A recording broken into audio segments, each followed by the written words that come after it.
ಇವತ್ತು ಧಾರ್ಮಿಕತೆ ಮತ್ತು ಅಧ್ಯಾತ್ಮ ಒಂದೇ ನಾಣ್ಯದ ಎರಡು ಮುಖ ಇದ್ದಂತೆ.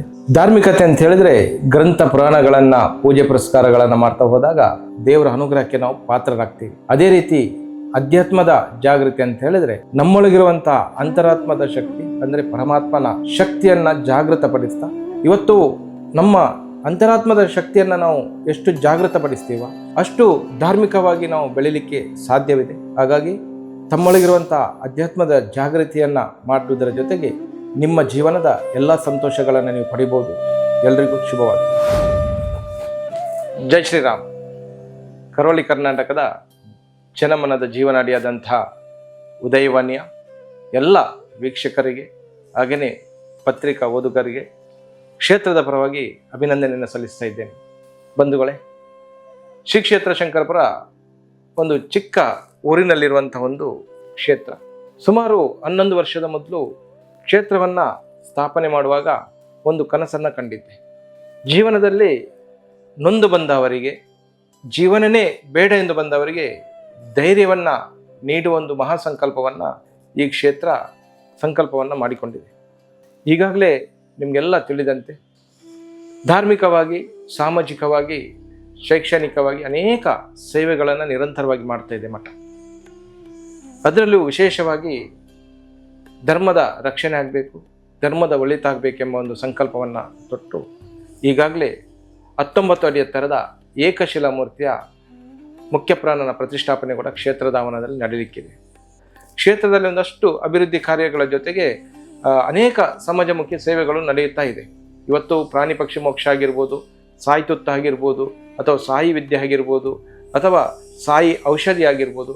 ಅದರಲ್ಲಿ ವಿಶೇಷವಾಗಿ ನಮ್ಮ ಹಿಂದೂ ಹೆಣ್ಣುಮಕ್ಕಳಿಗೆ ನಮ್ಮ ಆಚರಣೆಗಳನ್ನು, ಸಂಸ್ಕೃತಿಯನ್ನು ತೋರಿಸುವುದರ ಜೊತೆಗೆ ಅವರಿಗೆ ಮೂಗುತಿ ಚುಚ್ಚುವಂಥ ಕಾರ್ಯ ಕೂಡ ಕ್ಷೇತ್ರದ ವತಿಯಿಂದ ನಡೀತಾ ಇದೆ. ಕ್ಷೇತ್ರದಲ್ಲಿ ವಿಶೇಷವಾಗಿ ಶಿರಡಿ ಸಾಯಿಬಾಬಾನ ಒಂದು ಸಾನ್ನಿಧ್ಯ ಇದೆ. ಅದರ ಜೊತೆಗೆ ಗಣಪತಿ, ಅಯ್ಯಪ್ಪ, ಸುಬ್ರಹ್ಮಣ್ಯ, ದುರ್ಗೆ, ಹಾಗೆಯೇ ಕಾಲಭೈರವನ ಮುಖ್ಯ ಪ್ರಾಣನ ಸಾನ್ನಿಧ್ಯ ಕೂಡ ಕ್ಷೇತ್ರದಲ್ಲಿದೆ.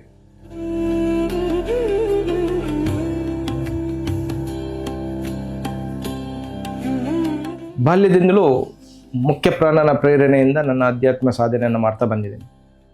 ಕ್ಷೇತ್ರದಲ್ಲಿಯೂ ಮುಖ್ಯ ಪ್ರಾಣನನ್ನು ವಿಶೇಷವಾದಂಥ ಒಂದು ಪೀಠದಲ್ಲಿ ಪೂಜೆ ಪುರಸ್ಕಾರಗಳು ನಿತ್ಯ ನಡೀತಿತ್ತು.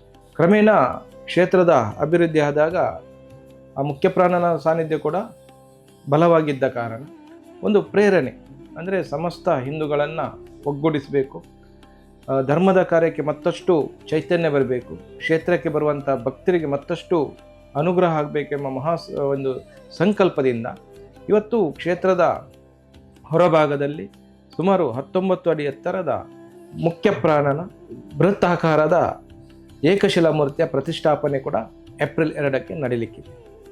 ಈಗಾಗಲೇ ಮೂರ್ತಿಯ ಕೆತ್ತನೆಯನ್ನು ಗಣೇಶ್ ಶಿಲ್ಪಿ ಕಾರ್ಕಳದಲ್ಲಿ ಕೆತ್ತನೆಯನ್ನು ಮಾಡಿ ಮೊನ್ನೆ ತಾನೇ ಬಜರಂಗಿ ಪ್ರವೇಶ ಶ್ರೀ ಕ್ಷೇತ್ರ ಶಂಕರಪುರಕ್ಕೆ ಆಗಿದೆ.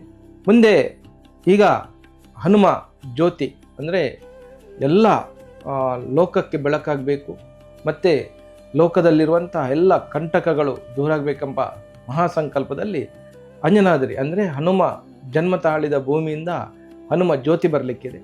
ಹಾಗೆಯೇ ಪ್ರತಿ ವರ್ಷ ಈ ಕ್ಷೇತ್ರದಲ್ಲಿ ವಾನರ ಧ್ವಜ ಕೂಡ ವಿಶೇಷವಾಗಿ ಆಂಜನಾದ್ರಿಯಿಂದ ಪೂಜೆ ಮಾಡಿ ಬರ್ತಾ ಇದೆ. ಈ ಬಾರಿಗೆ 5ನೇ ವರ್ಷ.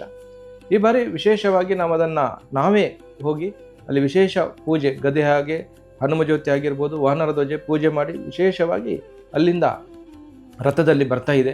ಈಗ 29 ತಾರೀಕು ಉಡುಪಿ ಜೋಡುಕಟ್ಟೆಗೆ ಬರಲಿಕ್ಕಿದೆ. ಸಮಸ್ತ ಬಾಂಧವರ ಕೂಡುವಿಕೆಯಲ್ಲಿ ಅದನ್ನು ಶ್ರೀ ಕ್ಷೇತ್ರಕ್ಕೆ ತರಲಿದ್ದೀವಿ. ಎಲ್ಲ ಧಾರ್ಮಿಕ ಕಾರ್ಯಕ್ರಮಗಳನ್ನು ಕ್ಷೇತ್ರದ ತಂತ್ರಿಗಳಾದಂತಹ ಮುಂಬಯಿಯ ದೇವದಾಸ್ ತಂತ್ರಿಯವರು ಅವರ ನೇತೃತ್ವದಲ್ಲಿ ಎಲ್ಲ ವಿಧಿವಿಧಾನಗಳು ನಡೀಲಿಕ್ಕಿದೆ. ಇದೇ ಸಂದರ್ಭದಲ್ಲಿ ಕ್ಷೇತ್ರದ ಒಳಗೆ ನಿತ್ಯಾನಂದ ಸ್ವಾಮಿ ಅವರ 210 kg ಪಂಚಲೋಹದ ಮೂರ್ತಿ ಕೂಡ ಪ್ರತಿಷ್ಠಾಪನೆಗೊಳ್ಳಲಿಕ್ಕಿದೆ. ಈ ಎಲ್ಲ ಕಾರ್ಯಕ್ರಮಗಳನ್ನು ಕ್ಷೇತ್ರದ ಆಡಳಿತ ಮಂಡಳಿ, ಹಾಗೆಯೇ ಶ್ರೀ ಮುಖ್ಯಪ್ರಾಣನ ಪ್ರತಿಷ್ಠಾಪನಾ ಸಮಿತಿ, ಹಾಗೆಯೇ ಸನಾತನ ಸೇವಾದಳದ ಎಲ್ಲ ಪ್ರಮುಖರು ಎಲ್ಲ ಜವಾಬ್ದಾರಿಯನ್ನು ತೆಗೆದುಕೊಂಡು ಅಚ್ಚುಕಟ್ಟಾಗಿ ಎಲ್ಲ ವ್ಯವಸ್ಥೆಗಳನ್ನು, ಸಿದ್ಧತೆಗಳನ್ನು ಮಾಡ್ತಾ ಇದ್ದಾರೆ. ಈ ಪುಣ್ಯಕ್ಷೇತ್ರವು ದೇವಾಲಯಗಳ ನಾಡಾದ ಉಡುಪಿ ಜಿಲ್ಲೆಯ ಶಂಕರಪುರದಲ್ಲಿದೆ. ರಾಷ್ಟ್ರೀಯ ಹೆದ್ದಾರಿ 66ರಿಂದ ಕಟ್ಪಾಡಿಗೆ ಬಂದಾಗ ಅಲ್ಲಿಂದ 3 ಕಿಲೋಮೀಟರ್ ಅಂತರದಲ್ಲಿ ಈ ಪುಣ್ಯ ಕ್ಷೇತ್ರ ಸಿಗುತ್ತೆ. ಹಾಗೆಯೇ ಮಧ್ವಾಚಾರ್ಯರು ಜನ್ಮ ತಳೆದಂತಹ ಪಾಜಕದಿಂದ ಸುಮಾರು 1-1.5 ಕಿಲೋಮೀಟರ್ ಅಂತರದಲ್ಲಿ ಈ ಪುಣ್ಯಕ್ಷೇತ್ರ ಇದೆ. ತಾವೆಲ್ಲರೂ ಈ ಪುಣ್ಯಕ್ಷೇತ್ರಕ್ಕೆ ಒಮ್ಮೆ ಬನ್ನಿ, ನಿಮ್ಮ ಪ್ರಾರ್ಥನೆಗಳನ್ನು ಇಲ್ಲಿ ಸಲ್ಲಿಸಿ, ನಿಮ್ಮ ಜೀವನದ ಎಲ್ಲ ಕಷ್ಟ ನೋವುಗಳನ್ನು ಪರಿಹರಿಸಿಕೊಳ್ಳಿ. ಎಲ್ರಿಗೂ ಶುಭವಾಗಲಿ.